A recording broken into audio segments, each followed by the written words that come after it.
food.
In this place,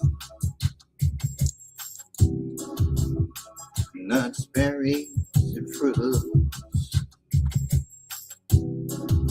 rivers of milk and honey, silk and brocades to soothe,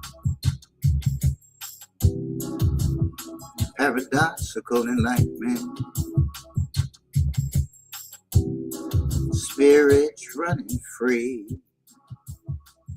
What's going on, y'all? What's happening? What's popping?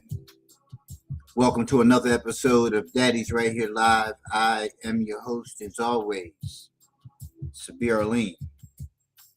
Thank you so much for tuning in.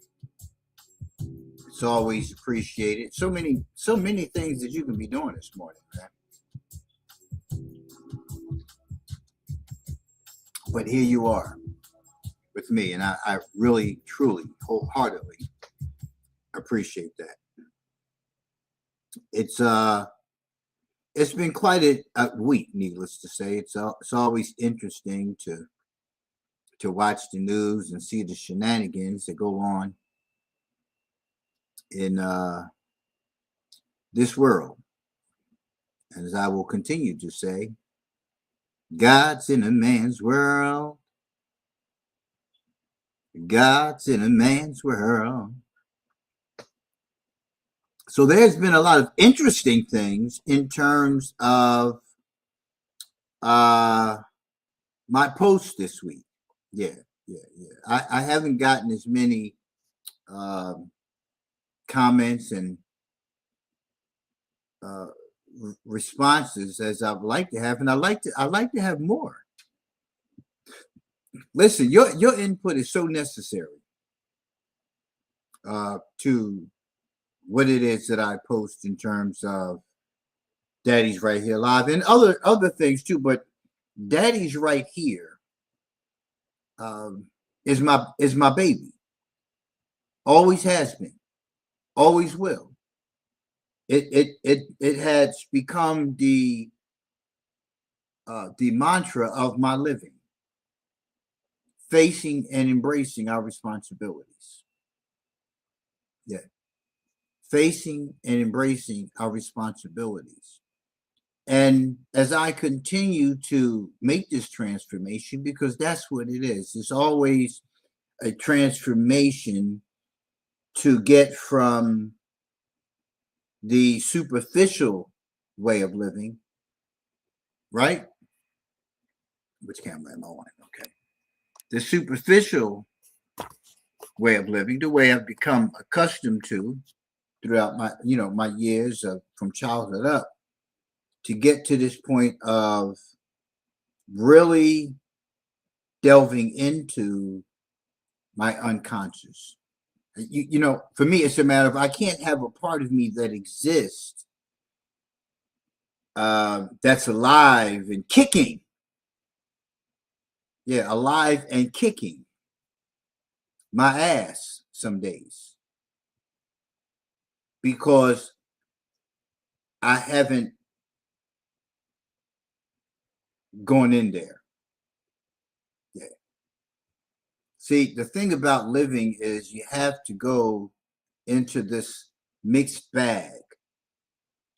And you have the guidance from the id, which is your thinking.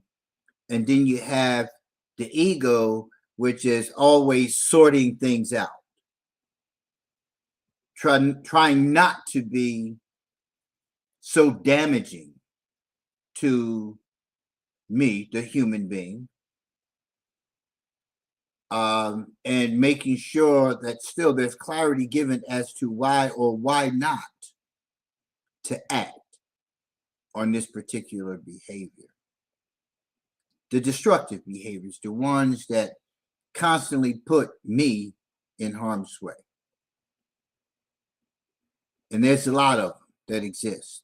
And there's a lot of reasons why they exist. And it's a part of us that, well, we don't believe that exists. We don't believe that we have an unconscious self. Like, I'm looking at you. I'm talking to you right now. I'm thinking clearly. There's nothing standing between me and this understanding of self that you keep talking about, Sabir. I understand myself. I know who I am. I know who I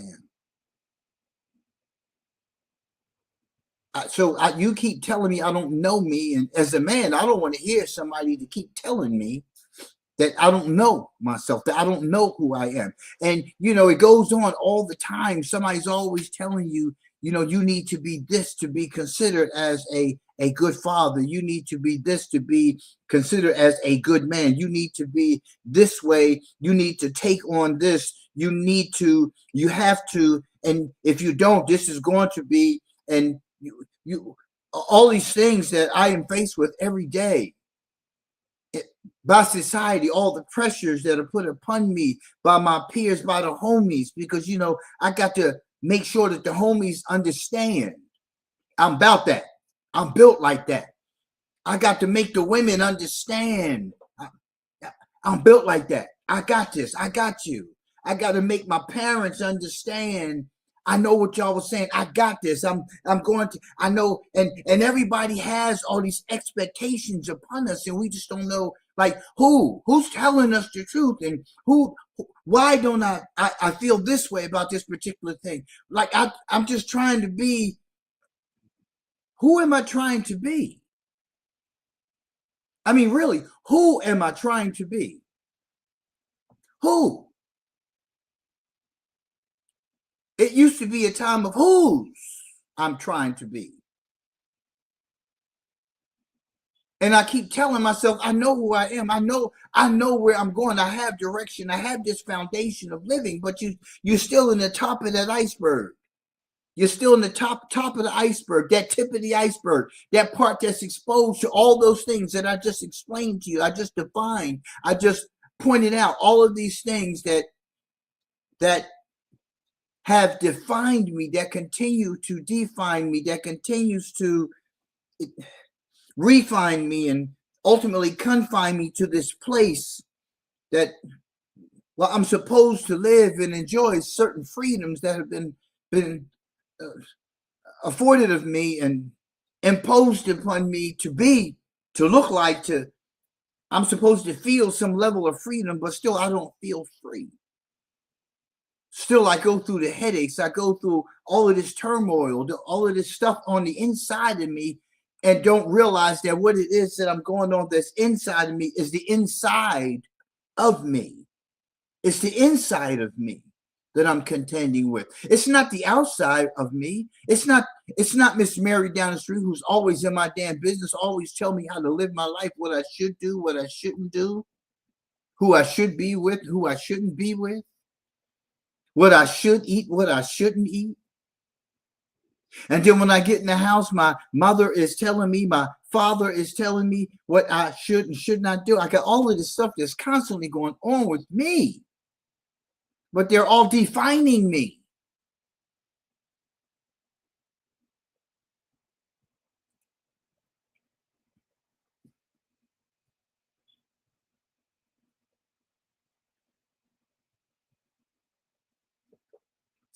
I was just in the kitchen trying to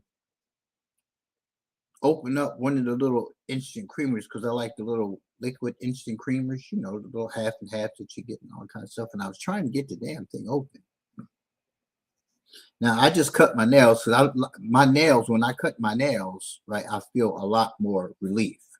When my nails grow, I feel a level of irritation. I don't know how to explain it. I'm not going to try to explain it. I'm just talking about me. So I finally cut my nails after them looking like bear claws. My 3-year-old tells me I have claws. My nails grow like that. They do. They just. So I cut them yesterday with my wife's help. She started cutting my nails, and I just cut them down the way I like to cut them. I appreciate anything my wife does for me because she doesn't have to do those things. She doesn't have to do those things. As a wife, she chooses to do those things for her husband. And she knows I like to stay well groomed. And she knows that when my nails, and how I get agitated. So she helps in that process. But I was trying to get this creamer open and I was having a hard time doing it. Right? Because I don't have any nails. So I couldn't grasp the little thing that usually just flips right up. And, after about a good 45 seconds, almost a minute, of trying to get it open, I surrendered, popped it back in the box and pulled out another one that was easily come off. Now I know that I'm going to get that one again. As much as I may try going into that box to not grab, the same one that I just had today, they had a hard time opening. Today was just not the day. And if today is not the day, when tomorrow comes, tomorrow will be today. Well, I mean, provided it does come. Now, if I can do that today and just pop it back in, when the next day comes, how come I'm not doing the same thing the next day that I did today? Because again, I'm still in today. The hours that we have been given by society at some kind of clock of a structured day is irrelevant, because whatever I do in the course of my existence is a very long day. But just in looking at society's structure of a day, because it's structured for capitalist purposes only, it's not for you to live and enjoy your family. So please stop thinking that, and stop expecting the government to come along and do something that benefits any of us. It's not that way. But we're not that way either. See, we weren't created to do these kinds of things. What we were created was to benefit the whole. That's not government, people. Government never has any intention on benefiting the whole. It's far bigger than that. And so are we. So I got those two creamers open. I have my coffee.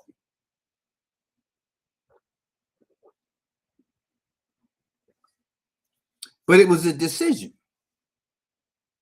to either stand there, and I started biting at it too, to stand there and continue to struggle with this one little creamer when there are 167 more in there.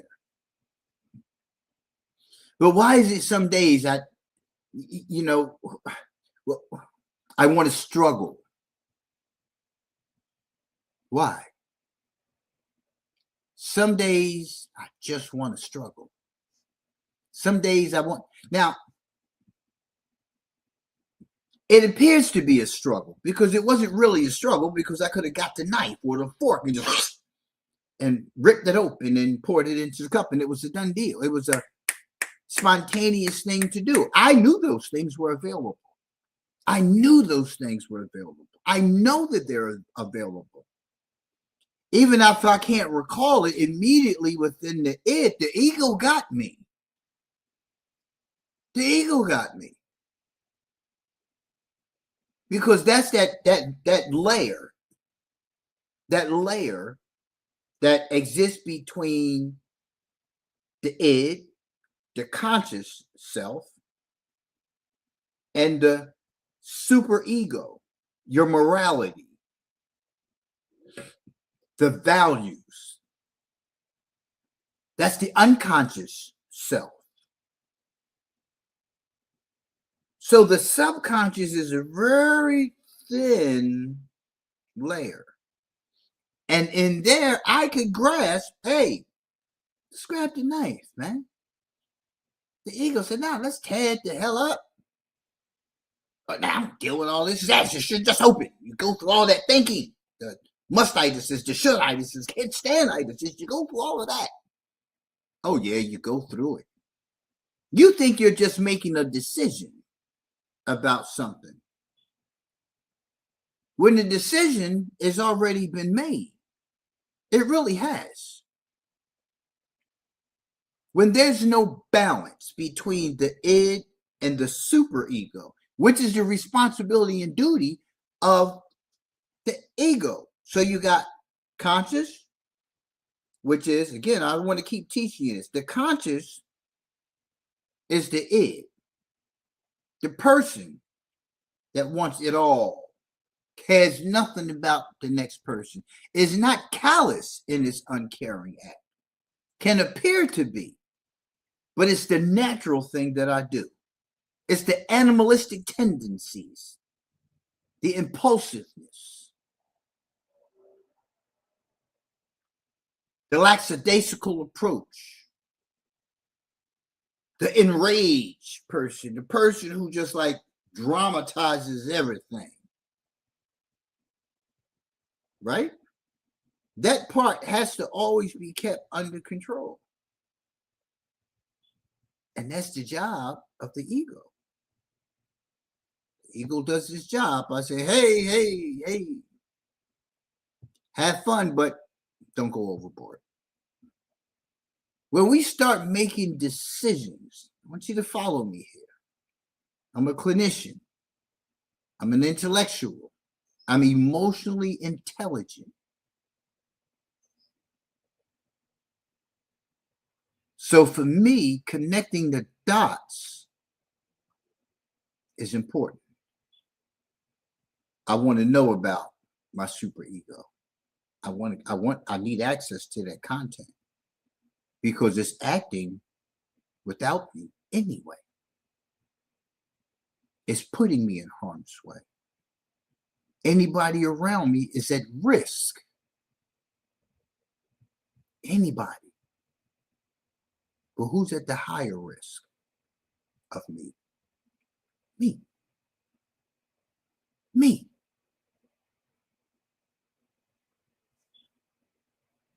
I posted earlier this week about my father's 25 plus years of being absent from my life. I hope y'all didn't hear that. That was my stomach. You heard about the 25 plus years of his absence and how I missed my father. I missed my father up until a certain point. My father's no longer here. My father was murdered September 14th, 2004. But I no longer miss him because I established a relationship with him. Yeah. I sought out my father. And I sought him out initially for all the wrong reasons. I thought he owed me something. For whatever reason, I thought I was going to, prior to us connecting, I thought I was going to get something back.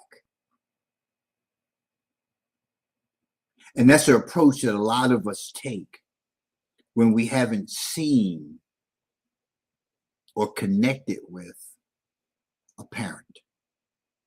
Because a lot of times you see the parent all the time, but you have no connection. Whether they're living in the same home or they're living outside of the home, there's still no connection. So you see them. But once I got past that stage, I would meet him at the job, and initially I don't know what I wanted. I wanted to see this dude. And I didn't understand why until a little ways later. And I was doing some work on myself. But I didn't understand why. But the only thing I understood was that a father gives money. A father, because I didn't know what he was going to give me or he should be giving me as a child. I don't know. Like, the only thing I know is that I've seen dads just peel off.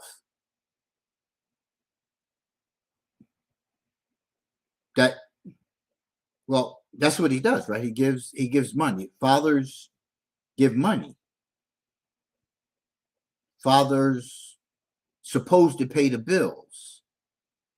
Fathers supposed to whoop your behind when you get out of pocket. When mom says you need to go talk to your father, I have to be prepared to give a response to this behavior. That's what a father does. Right? Isn't it? Did your father do that?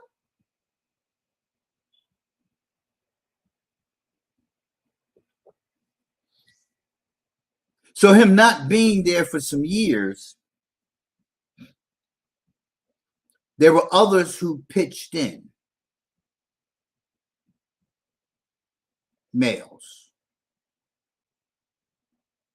Even though Mr. Carl was the main one who was pretty much involved in my life as one of the neighbors, the village members, the community members. I don't know if it was because, you know, my mother was like that star in his eye.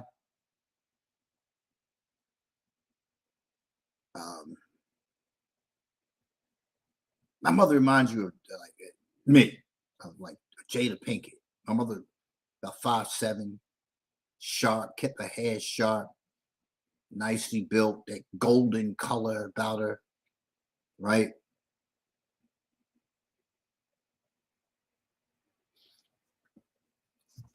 But it was like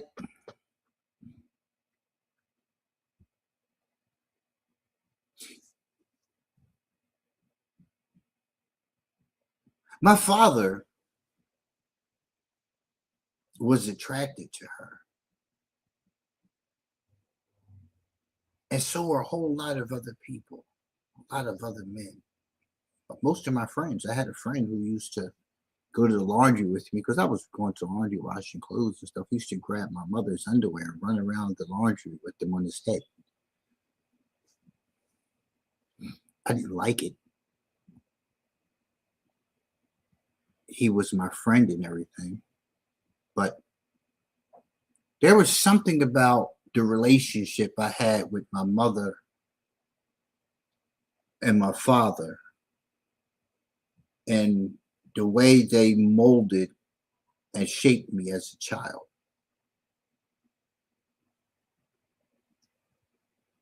My perception of mom was much different than dad, obviously. But as I began to have the relationship with my father, I was no longer thinking in that capacity of him having to give me fatherhood, because that's what it feels like on most days. You know, doing fatherhood classes and things of that nature, you know, you have guys talking about the relationship they had with their fathers or lack thereof. And even though they were, you know, they didn't all bash their fathers, it was still a matter of there was this understanding. And I don't know where it comes from. There's this understanding that dad doesn't get certain things brought to his table. Like your father doesn't have time for that. Your father doesn't. No, don't. No, don't. Like even as far as telephone conversations, like, you know, there's certain telephone conversations that won't be held in dad's presence because we need to make sure, like, dad got to stay calm. So you have all these things in your head about father, man, son, dude on the block, dude in the corporate office. You have all these, and it's like when you don't have a relationship with your father, what Mr. Carl and other male figures attempt to do is it's not wasted energy on their part, but it really doesn't move the needle far enough. It's appreciated. It's looked at as admirable.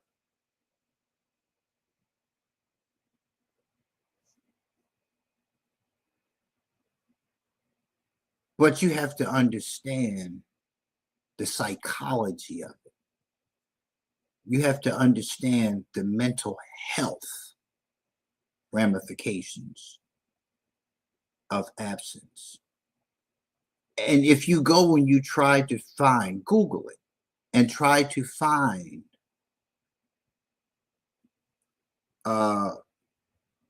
good, solid articles on the negative impact upon fathers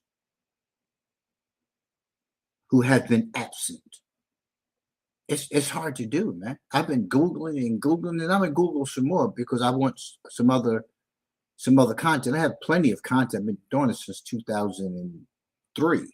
I did my thesis project. Then I've been doing it all my life because I've experienced it firsthand. I've committed it firsthand. So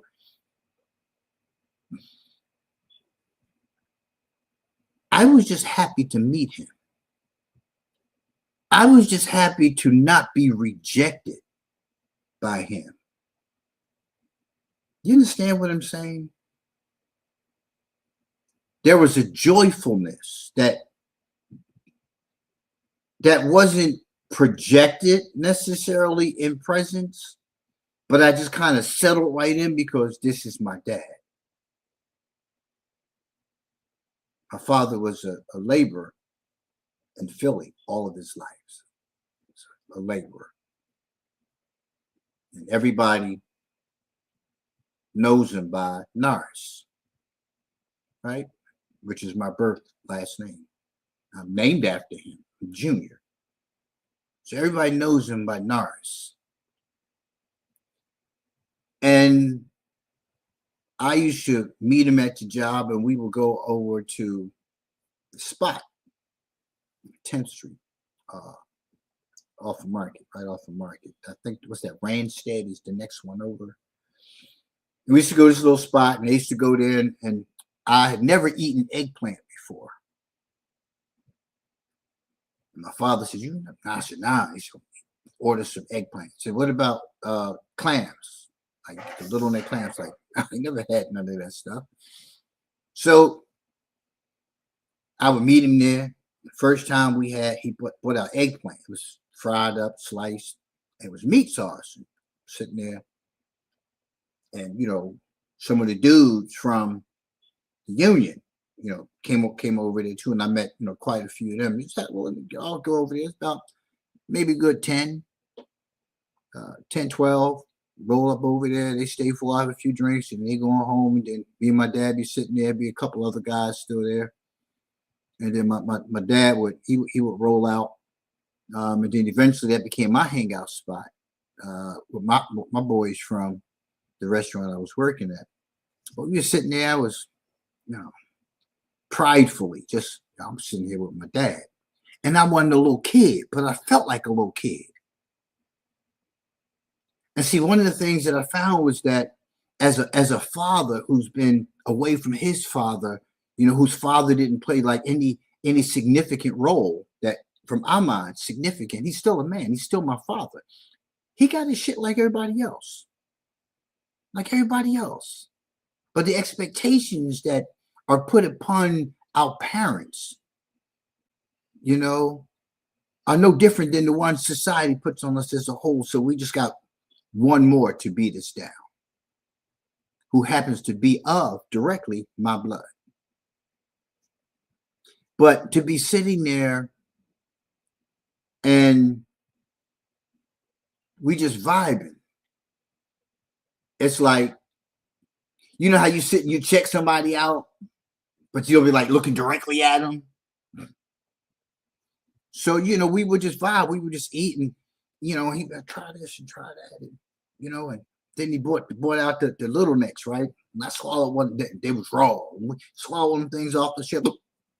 And damn near choked. He patted me on the back and whatnot. You all right here, And but he was a very caring person.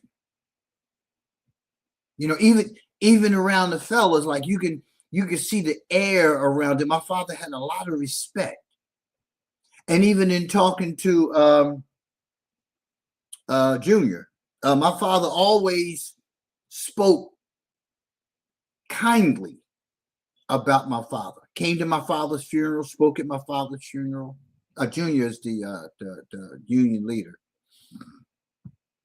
But he always spoke like, your father was my best man. Your father was my best man. right? Now, I'm not quoting him directly if he said his best man or one of his best, but best was how he defined my father. Everybody that worked with my father had good things to say about him. When I became a member of the Philadelphia Masjid and introduced myself, they had well, they didn't have a group meeting for me, but it was a men's meeting they had one day, and I sat there, and a couple of them knew who I was, and most of them didn't know that I was Norris's son. Then they looked again, yeah, yeah. But nothing but respect held for my father. And I see the same of me. I never really had fights coming up. I had one dude who just like in the Jets who just wanted to fight me all the time. He had this whole light skin, dark skin thing. He called me white boy and stuff like that. I used to avoid him until one day he followed me to my door, and my mother didn't open it. You're gonna fight that because she used some other approaches. So I ain't gonna, but beat his ass or not, you're gonna fight him. It was. Dropped the book bag. And this was every day for this boy. Like the whole time I was in elementary school. He didn't go to school. He would sit on the step and he would wait for me to cross the bridge. Be right there, right on the other side of the bridge, right there. Look, let's go. It was sickening. Then I had a couple of little school skirmishes, kid stuff. Then I had one. I earned it. A dude had been looking for me. Finally, we crossed paths. And we got it in for about a good 15, 20 minutes, right? He had a knife.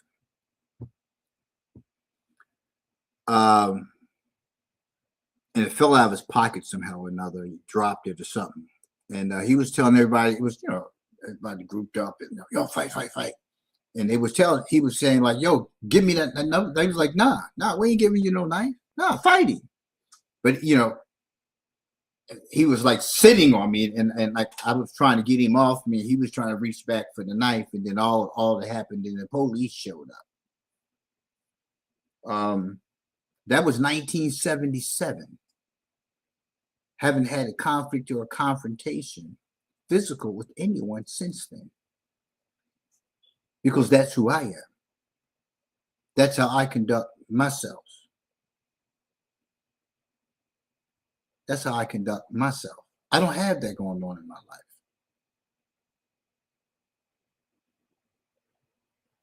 But what we both had in common was addiction to drugs and alcohol. By the time I caught back up with Dad, he wasn't much of a drinker. He wasn't a big drinker. He'd have some beer and whatnot. Not that much. Wouldn't sit there and get sloshed.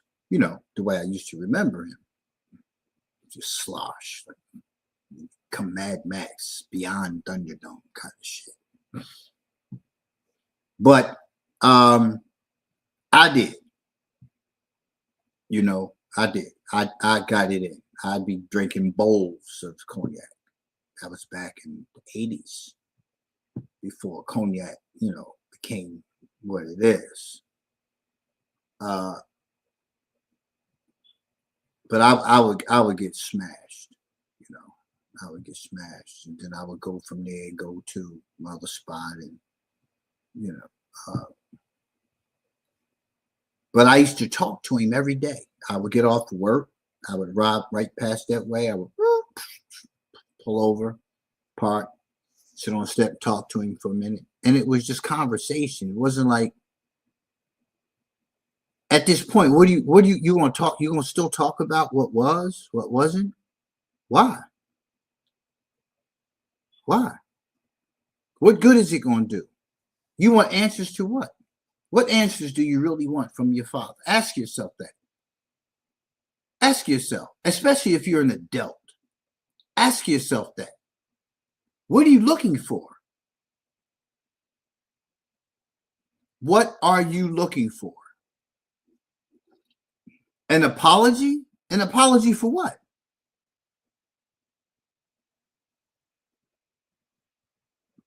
An apology for what? Being a human being, making bad decisions? I can't apologize for that. I can't apologize for not being perfect. I can't do that. I mean, I can, but the question is, what are you going to benefit from that for real? If you are still up in your feelings, if you still have an attitude, if you are still angry, if you still just want to, why? That's the first question you have to ask yourself. Because a father saying, I'm sorry to his child that I wasn't there, is only adding fuel to the fire for real. Listen, he said, I'm sorry, because he is sorry. Yeah, he is sorry. You are sorry. What are you looking for? What are you looking for that you have to keep carrying this? I don't know about you, but I had no answer. When I went to therapy and I was talking to the therapist about my relationship with my mother. As a child,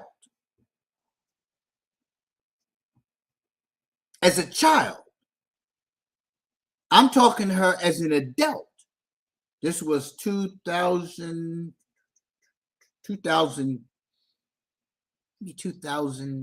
2001. I was in my academic studies for my degree, my first degree. And part of the process was you're going to be a clinician. Be a great idea if you yourself went to counseling. So I went to counseling. Okay. Can't be that bad. You know, I got some stuff to talk about. But that's all it was. I wanted to vent about my unrealistic expectations of another person, how I think I should have been parented. My mother should have done this. My mother should have done that, because now I can only talk about the one who is primarily the caretaker. Because I ain't got nothing to say about dude. He gone. She never kept me from him. Don't matter.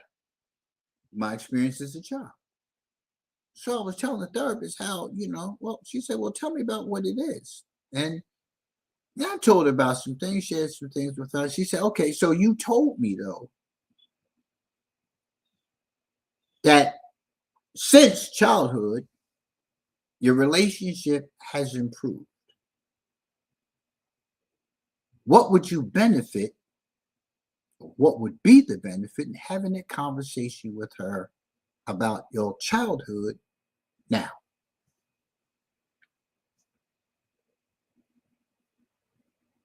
Well, I think but and she needs to. You don't think she already knows? You don't think she has her own guilt, shame, embarrassment, fears? You don't think she has any of that? I can't say that she doesn't.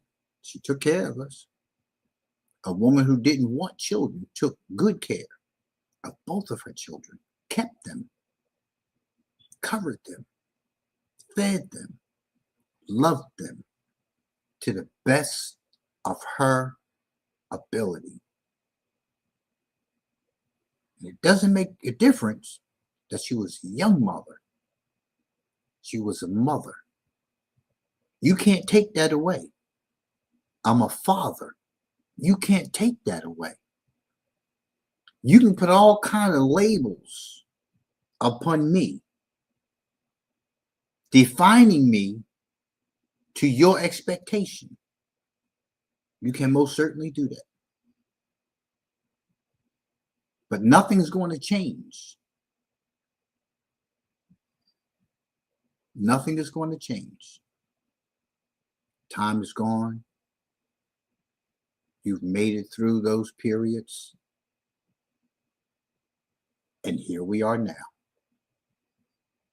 You want to live today as you did then? You most certainly can do so. I am not going to subject myself to that. I don't have to.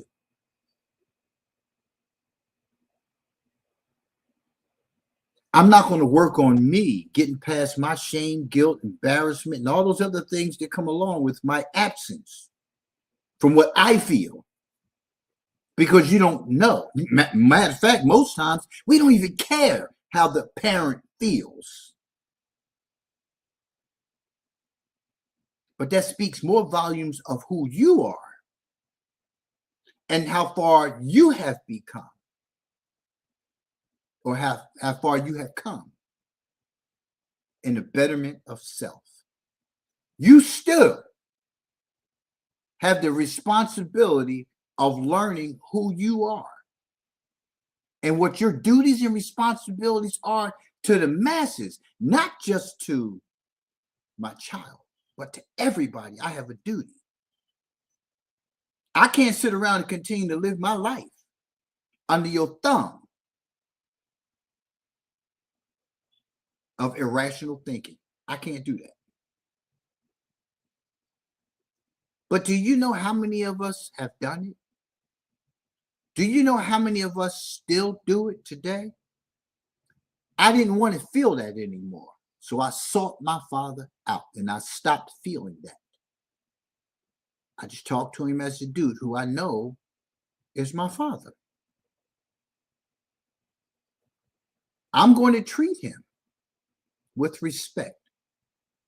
I'm going to be respectful to him. I'm going to talk to him with respect. I never disrespected my parents. And the first time I felt like I wanted to disrespect my mother, I made the decision to move out of her house. I'm 65 years old. You will rarely hear me use profanity in my mother's presence. You will rarely, if ever, hear or see me act disrespectfully towards my mother in any capacity. Never. It doesn't even cross my mind to say something out of my face to disrespect my mother. I still am guided by my mother today. All I have to do is think.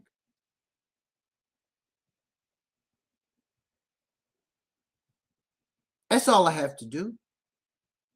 What did my mother do for me? She taught me great penmanship. She taught me how to speak.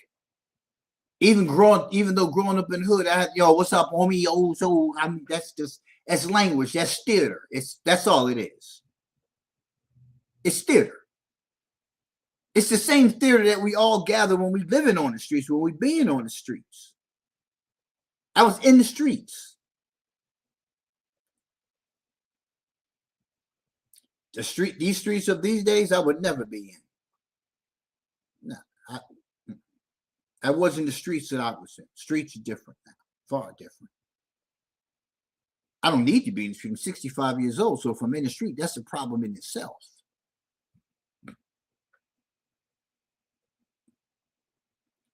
But what I learned in just watching my father and looked at and saw some of the things that he did, I saw his mannerisms. I saw how he talked to other people.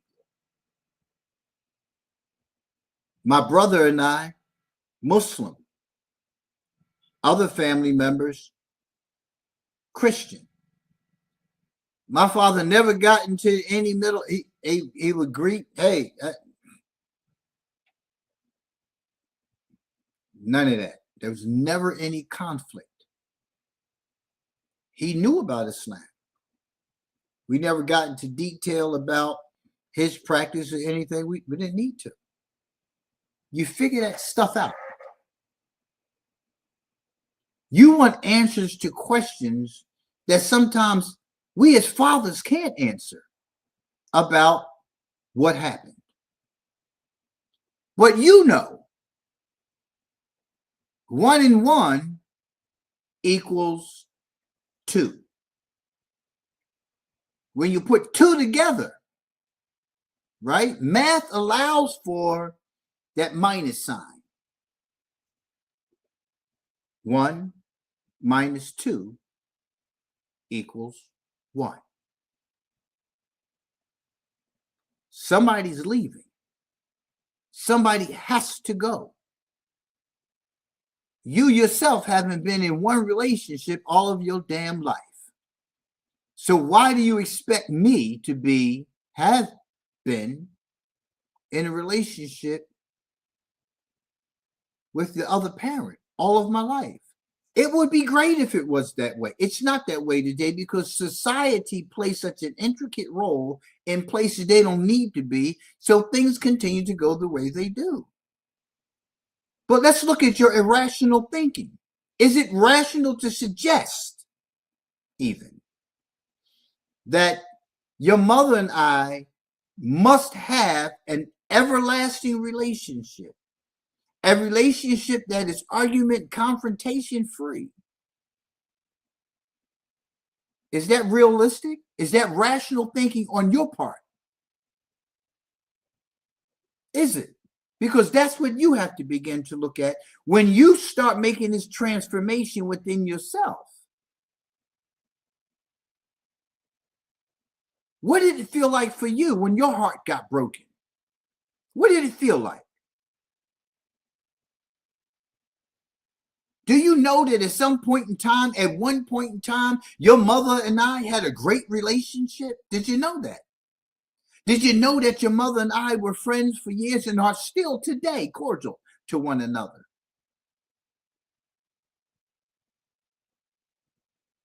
So that means your relationships that you're having are on thin ice as well because of your thinking, because that's irrational thinking. It's irrational to think that you have another person who is not you, who is imperfect, just like you, but you expect perfection out of them, and you're not perfection.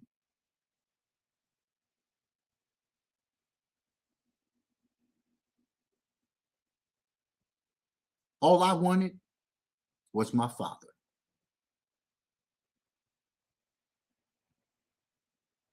That's all I wanted was my father.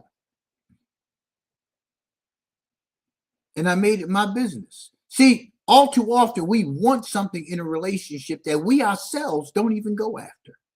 We just want it. We just want it.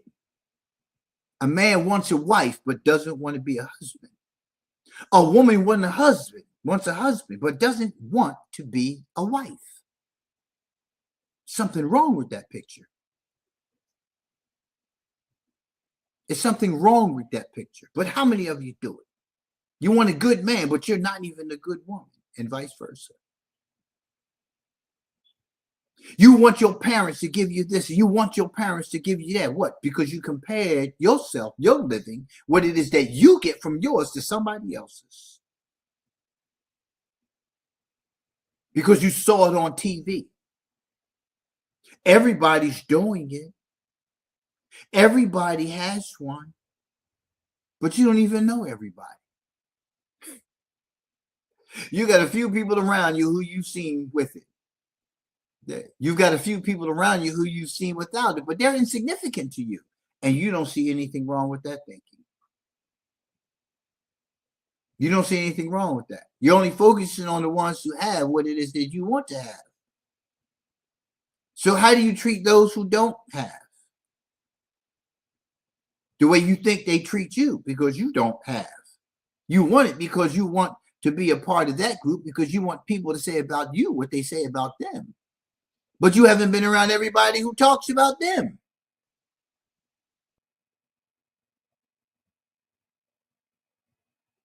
So I'm supposed to give you what? I can only give you what I have. There is no book. There is no guide outside of you. The only thing you can give is what's inside of you. That's the only thing I can give as a father. That's the only thing my father could give me. What I have is what I have. Over the years, I should have acquired more. I should be growing up. I should be maturing. I should be sorting through the unconscious self and becoming more conscious. I know it's there. I know why it's there. I don't have to be happy about it. I just have to understand it's what is adding to my unhappiness. The things that are in your unconscious. They're there for a reason. Could you imagine for a minute just recalling your very first ass whooping and what you experienced it with the shock of, oh my God, what the? Can you imagine the pain from your very first one? Think about it for a minute. Think about it for a minute. Can you recall the very first slap on the behind that you got from the doctor? You woke up. Ah! I want you to imagine for a minute, right? Experiencing that right now. And you can say, oh, well, it wasn't that hard, you know what I'm saying? It wasn't no bruise, not right there. My little light ass, I had probably a red handprint, right? But what I'm saying to you is I want you to get an inkling of an understanding of what exists in your unconscious. Everything, all the hell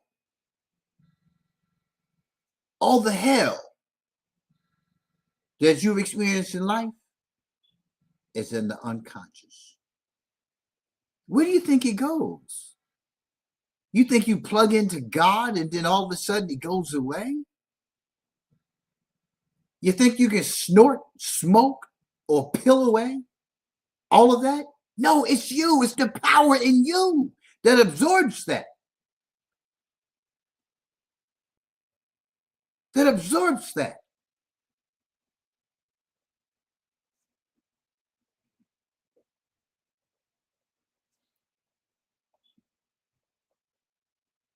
There's things that happen.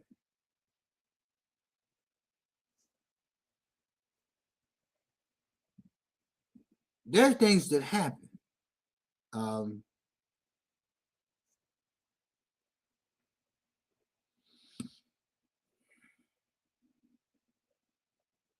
That we will always have within us. And this is why trauma-informed care is so important. This is not a think away condition. This is a look at my thinking and see the way. Because you can't see your way until you analyze your thinking. We're going to take a 2-minute break so I can go warm my coffee. But think about that for a minute. Just think for 1 minute while I go heat up my coffee. Heat up yours too, but I want you to think about this for 1 minute. If you could recall in detail every moment of the most unpleasant experience you had in life, every detail of it. No. Don't play with me. Don't play with yourself. Take the most horrific event that ever happened in your life and bring it out like it just happened an hour ago. And you had to experience every detail of it, the smells, the blood, the sounds, the force.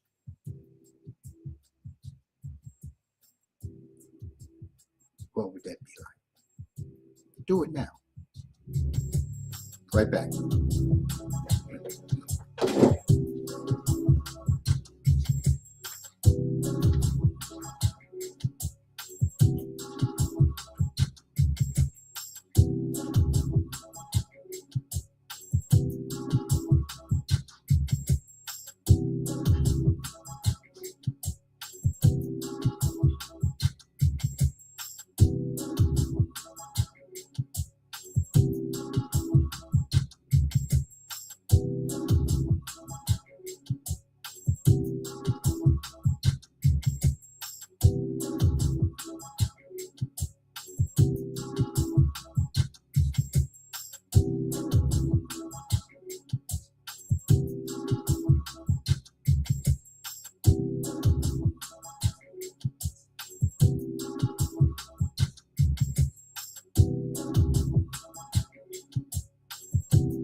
In this place, nuts, berries, and fruits, rivers of milk and honey, silk and brocades to soothe.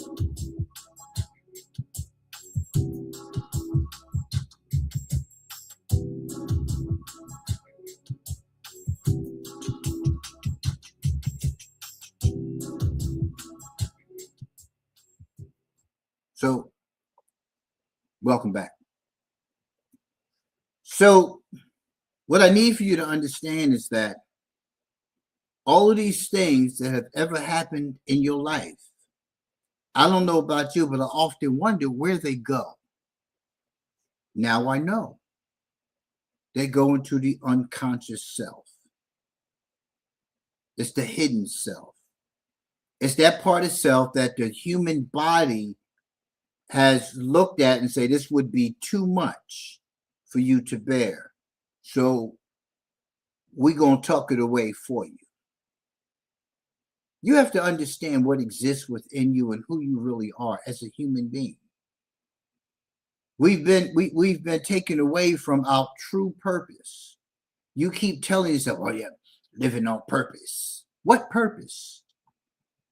What purpose? God has already given you everything. And see, you look at everything. Everything. Look in your eyes. That everything exists within you.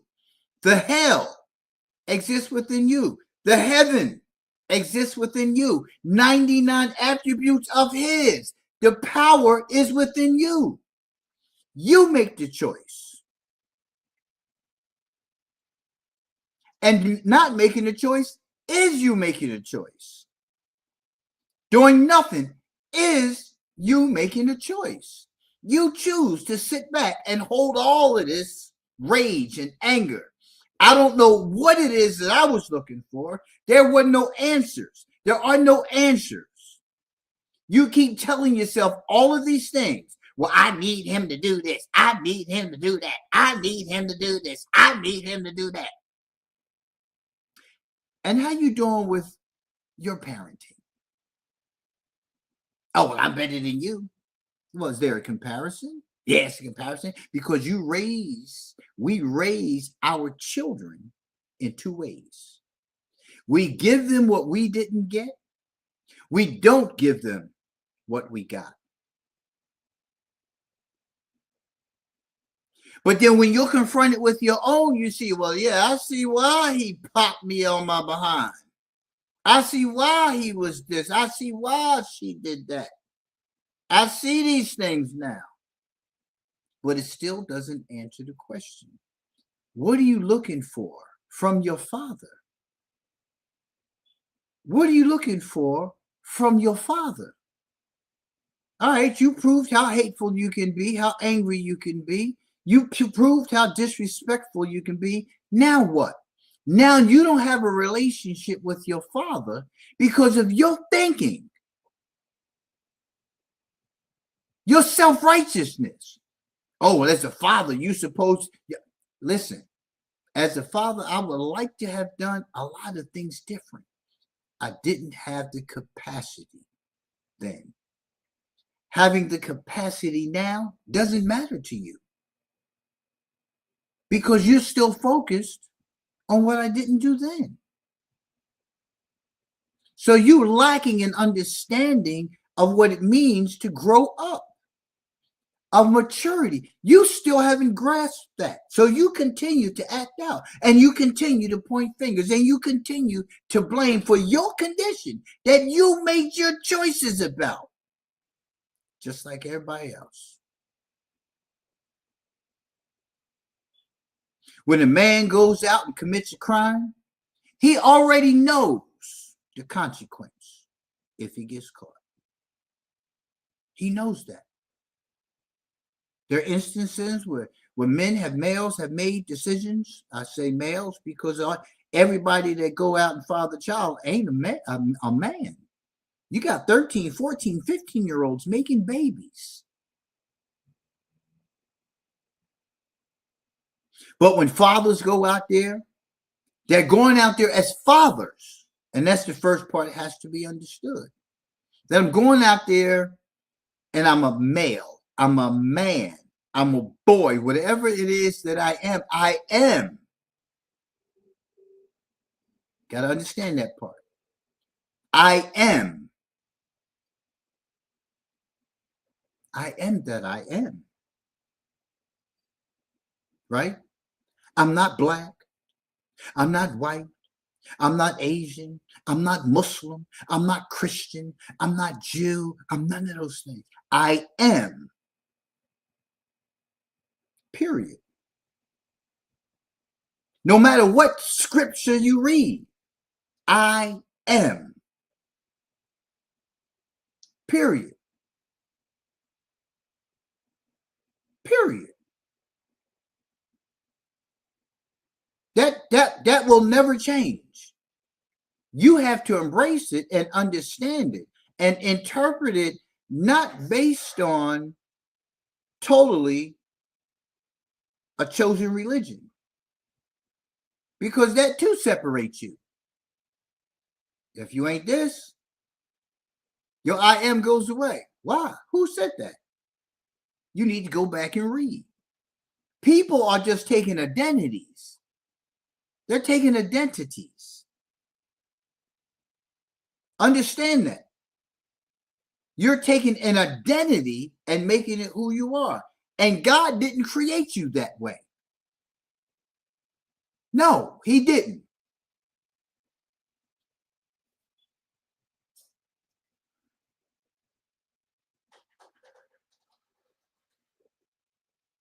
When the father comes out of prison, I don't care if you agree. I don't care if you disagree. Doesn't matter to me. I just want it to be understood. When the father is away from his family, he hurts too. In any capacity. Whether he's in prison, whether he's in another state, whether he's away in school, whether he's away in basic training, whatever the case, fathers hurt. But we keep being treated like we're not supposed to hurt. And then when we don't act like we hurt, Then we're told we need to act like we're hurt. But most of us are not even conditioned to love. Most of us are not conditioned. As males, we're not conditioned to love. We're conditioned to be angry. We are. Told not to cry, taught not to cry, taught to suck up pain, taught to do it this way, taught that a man with one hole is a silly rabbit, taught.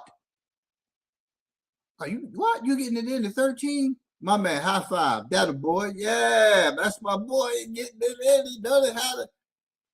It's based on performance. Go out there, hit it hard. Yeah. Should keep you around. Got to hit it right, though. Yeah. It's all about performance.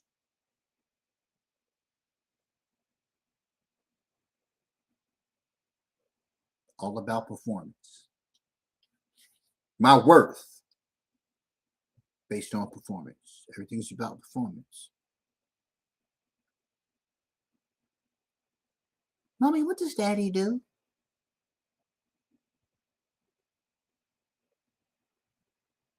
The lights are on. It's warm in here. I ate this morning. I'm eating now.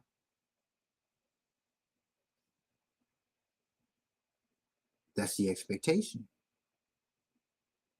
Look at television. Look at all these different medias, and look at how fathers are being depicted.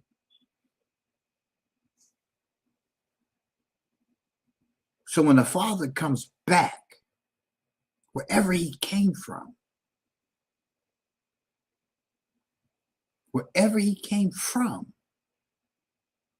he should be embraced.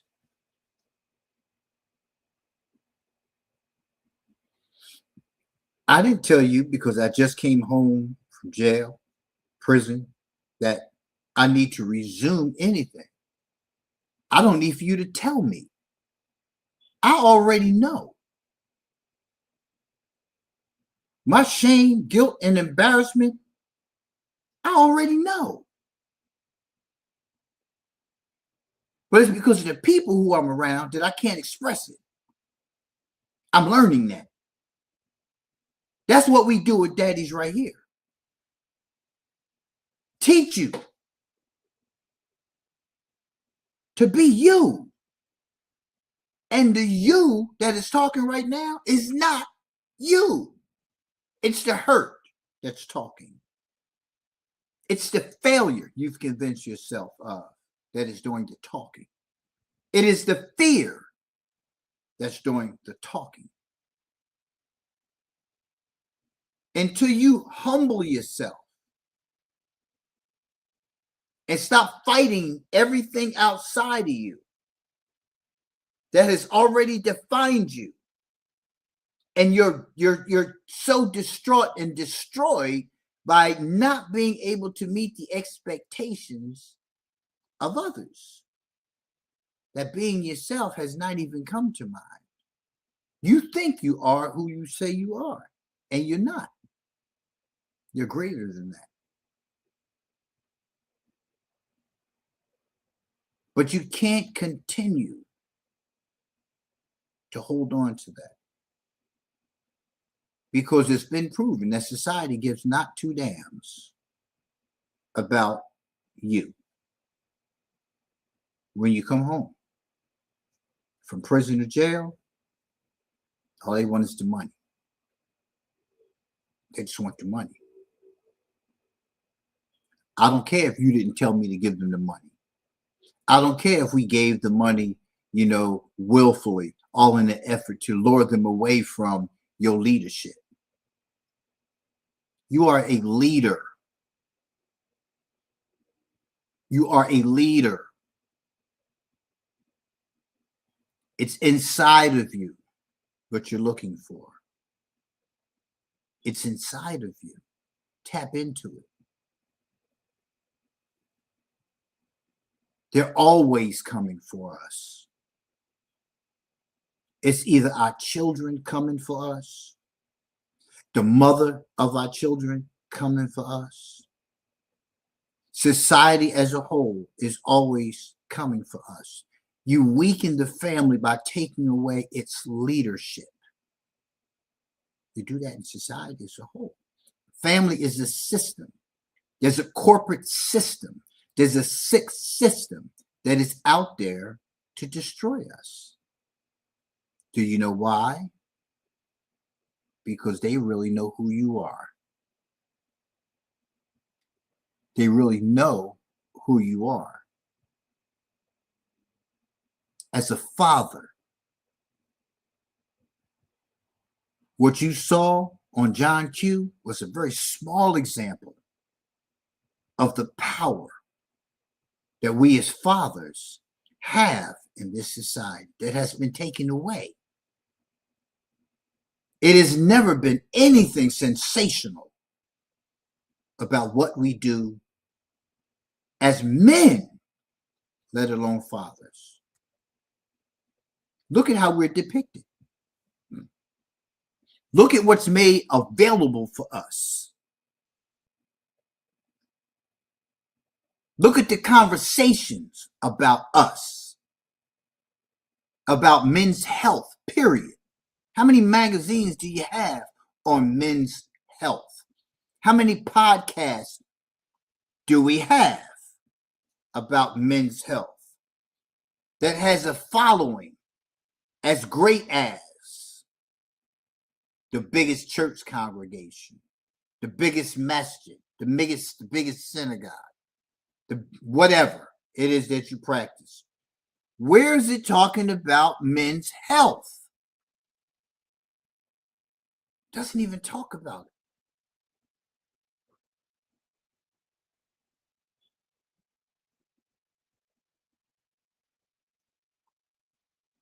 Listen, it's time to stop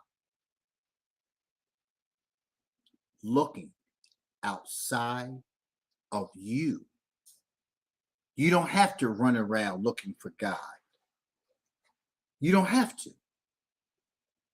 You don't have to look up. Learn your creation. Learn your creation. Stop bowing down. Stop being less than. Stop. Stop. Get it out of you. Sit down. Cry. The ugly cry. Snot running down the side of your mouth, all in your mustache. Cry. Get it out and stand the hell up and say, I am. Stop letting society define us. Stop letting society confine us. This is a movement.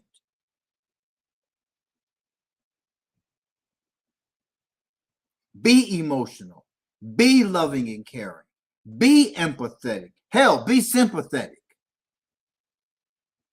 But we have to move the needle here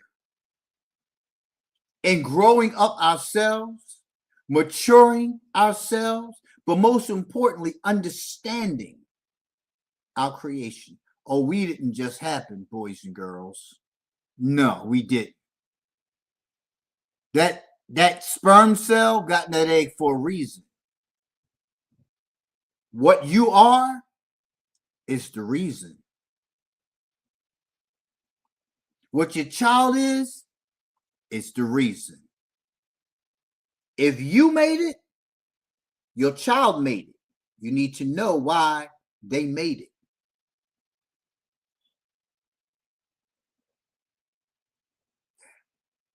Do you know what the last part is that comes out after the baby and its relevance to the father?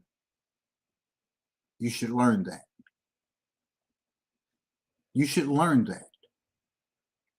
You should learn the significance of the placenta. Understand what the placenta is. And that should give you a little more of an understanding that you currently have, that you are not just a sperm cell, that you did not just insert a sperm cell into an egg. That's more power in humanity. That's what changes humanity. We don't need all this other stuff. You don't need government. You don't need more money. It's not about any of that. This is about power of the world, not in the world, of the world. You didn't come about for nothing. Fight. But you can fight a fair fight and beat them all. That's our goal as fathers. Shut down the naysayers.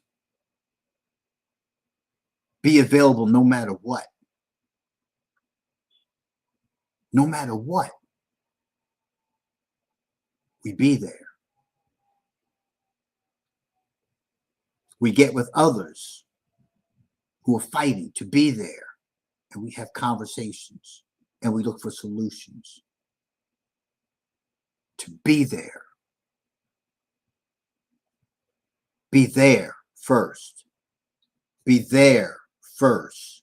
Get your house in order. Be there first. Come home.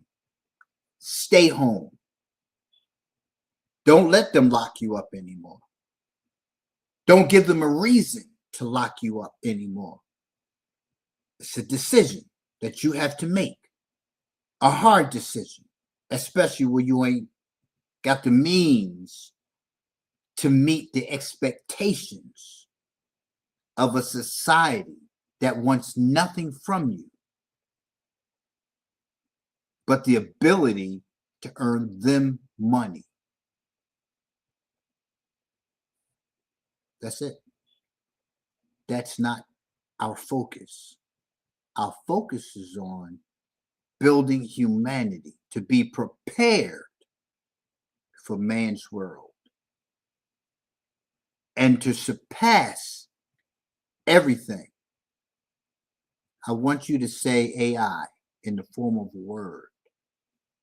And then I want you to get a relationship with it. If you say AI as a word, what is it saying? I.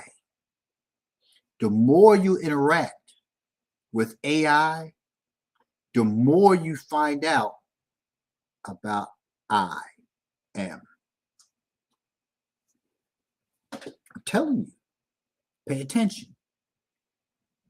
AI is learning, but AI has been taught that which you have avoided learning. Tell it about yourself and look at your response that you get. Look at how the response comes to you. And look at what it does inside of you. I. That's what AI is. It's I. That's what you have to continue to tell yourself. I. Without anything, I am still the Father. I'm broke. I'm still your Father. I love you. I'm your Father. Whatever it is that you're expecting from me, whatever way you think I should be acting, ain't going down like that. It's not who I am. You want to learn who I am? You go find out. You come find out who I am. That's all. Just learn who I am. You want to learn about your mother? You want to learn about your father? Make the effort to do it. I'm happy I did it. I don't miss my father. I don't have to miss my father. My father is going to always be here. It's what you choose to believe. Otherwise, I don't choose to believe what you believe. This doesn't work for me. In any capacity, it don't work for me. It works for you. Nah. I know who I am. I am that I am. Yeah. Change your thinking. Right? If y'all brothers coming home from prison, your fathers, right? Don't go back to prison. Stay home. Stay home. Yeah. Just stay home and work it out. Do the best you can as a person. Whatever you can give, you can give. Stop worrying about what the mother's saying. Stop worrying about idle chatter. Stop worrying about it. You make a choice to listen to it. You make a choice to argue back. It takes two to argue. Hey, listen, we can't talk right now. I don't want to be disrespectful. I don't want to argue, none of this. I'm going to talk to you later. You start fueling the fire, it's going to be the same thing. You have to change your thinking about who you are and what you represent, not just in that family, but in the world, but most importantly to the family. Y'all have a great weekend, the rest of your weekend. Listen, thank you so much for your continued support. I got more coming. I got a whole lot more coming. Y'all stay tuned. Stay tuned. And don't forget, there are over 500, maybe 600 at this point, videos, clips, full length. There's a film on that on there. Words from the Wise, the Fatherhood Chronicles. Go watch the film. It's on Fatherhood. Yeah. And matter of fact, a lot of those guys in that class are formerly incarcerated. Some are currently under supervision, but his father's in there from all walks of life. Check out the film. You'll hear a couple of professionals on there talk about father absenteeism and the significance. I don't do the whole. Daddy's right here does something totally different when it comes to addressing parenting. Because parenting is about the individual's personal development and growth, right? It's about, understanding that person's trek and how to get them into the mode of transformation to become the greatness, that was already bestowed upon them. Yeah, it's already there. But everything around you, outside of you, is not giving you the answers. And you know that because it's all inside. But thanks for tuning in. Go check those videos out, though, man. Yeah, always use a source that can help you along with your thinking until you get to the point that, like, you can come out and openly talk about how you think. That's what we do in our classes. That's what we do in our classes. That's what I do on live. I'm the same way in classes that you see me right now, man. Listen, we have fun, giggles and laughs, all that stuff, man. We bust it up real good. But take it seriously. It's not a game. You are needed. You're needed not just as a father to your child, but as a father to other children. As an example of leadership and what it takes to move past your stuff. You got to give that to somebody else. You got to give it to somebody else. I have a lot of experiences as a father. Yeah. Deep, man. Y'all have a great day. Peace.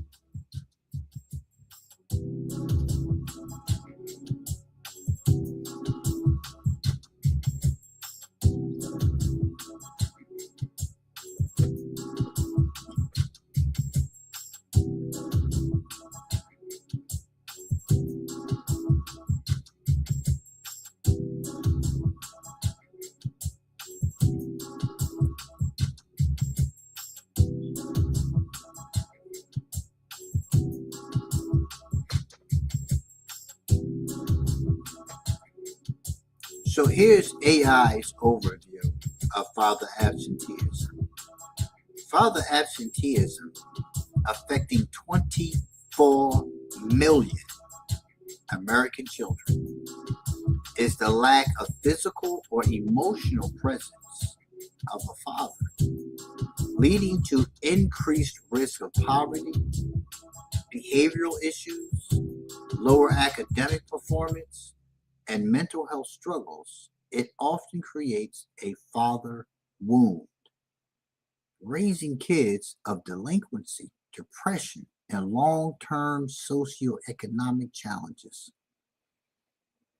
Now, if your absence as a father leads to all of these things,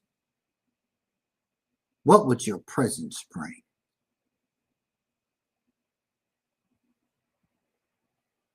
What would your presence bring? Let's find out. Let's find out.